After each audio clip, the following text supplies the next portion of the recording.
नमस्कार, मी स्नेहल चौधरी. आपण पाहत आहात LS मराठी. पाहूयात संध्याकाळच्या काही महत्त्वाच्या घडामोडी. अजित पवार अध्यक्ष असणाऱ्या पुणे जिल्हा शिक्षण मंडळाच्या अध्यक्षपदी आता सुनेत्रा पवार यांची नियुक्ती. मंडळाच्या सभासदांनी आज सुनेत्रा पवार यांची बिनविरोध केली निवड. कोल्हापुरातल्या विश्व एज्युकेशन इन्स्टिट्यूट मार्फत महाराष्ट्रातून MBBS शिक्षण घेण्यासाठी गेलेले विद्यार्थी दुबईपासून जवळच्या शहरात अडकलेत. सर्व विद्यार्थी सध्या सुरक्षित. इराणमध्ये अडकलेली भारतीय विद्यार्थिनी आयशा हिची सोशल मीडियावर प्रतिक्रिया. आम्ही सर्वजण इंटरनेटपासून दूर आहोत. दर 15 मिनिटांनी बॉम्बचे आवाज ऐकू येतात. येथे खूप त्रासदायक आहे, विद्यार्थिनीचं वक्तव्य. इराणचा तेल वाहतूक करणाऱ्या जहाजावर हल्ला. जोमुरच्या समुद्रधुनीतून जात असताना इराणकडून हल्ला. इराणच्या हल्ल्यात 4 खलाशी जखमी झाल्याची माहिती. भाजप नेते आणि मंत्री राधाकृष्ण विखे पाटलांकडून खासदार विशाल पाटलांना भाजपमध्ये येण्याचं आमंत्रण. जत विस्तारित सिंचन योजनेच्या कार्यक्रमात दोन्ही नेते आले होते एकत्र. माजी आमदार बच्चू कडू यांच्याकडून मेळघाट भागातील मूलभूत प्रश्न सोडवण्यासाठी 1 ते 9 मार्च दरम्यान 250 किलोमीटरची संघर्ष पदयात्रा सुरू. पिण्याचं पाणी, वीज, शिक्षण, आरोग्य सुविधांच्या अभावाकडे सरकारचं लक्ष वेधण्यासाठी हे आंदोलन. भंडाऱ्यात रंगपंचमीचा मोठा उत्साह. बाजारात नवनवीन पिचकारांची धूम. 4500ची प्रेशर गन आणि 1800 रुपयांचे बाहुबली हेल्मेट ठरते आकर्षणाचं केंद्र.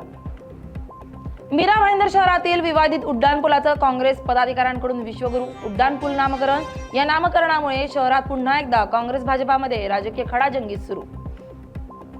बुलढाणा जिल्ह्यात प्रथमच आयोजित 4 दिवसीय राष्ट्रीय आरोग्य मेळावा 2026चा आज यशस्वी समारोप. राज्यमंत्री प्रतापराव जाधव यांच्या संकल्पनेतून आयोजित या मेळाव्यात 4 दिवसात 10,000 नागरिकांची मोफत आरोग्य तपासणी.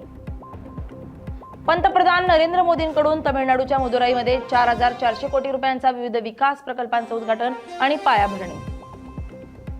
पंढरपूरच्या अकलूजमध्ये पारंपरिक लावणी स्पर्धेचं उद्घाटन. शंकरराव मोहिते पाटील जयंतीच्या निमित्तानं सुलक्षणा देवी जयसिंग मोहिते पाटील यांच्या हस्ते महोत्सवाचं उद्घाटन. महोत्सवात तब्बल 11 कला केंद्रांनी घेतला सहभाग.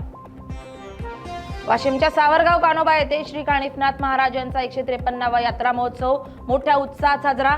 यात्रेनिमित्त विविध धार्मिक कार्यक्रमांचं आयोजन.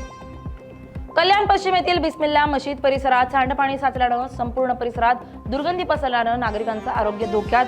नागरिकांकडून संताप व्यक्त. कोल्हापूरच्या हातकणंगलेत एका शाळेतील वर्गखोलीला लागली भीषण आग. या आगीत खोलीतील साहित्य तसेच लाकडी छत जळून खाक. अकोल्याच्या तेल्हारा माळेगाव महामार्गावर दुचाकी आणि ट्रकचा भीषण अपघात. या दुर्घटनेत 3 अल्पवयीन विद्यार्थ्यांचा मृत्यू. मृतांमधील दर्शन आणि साई वैष्णव सख्खे भाऊ असल्याची माहिती. या होत्या काही महत्त्वाच्या घडामोडी. पाहत राहा LS मराठी.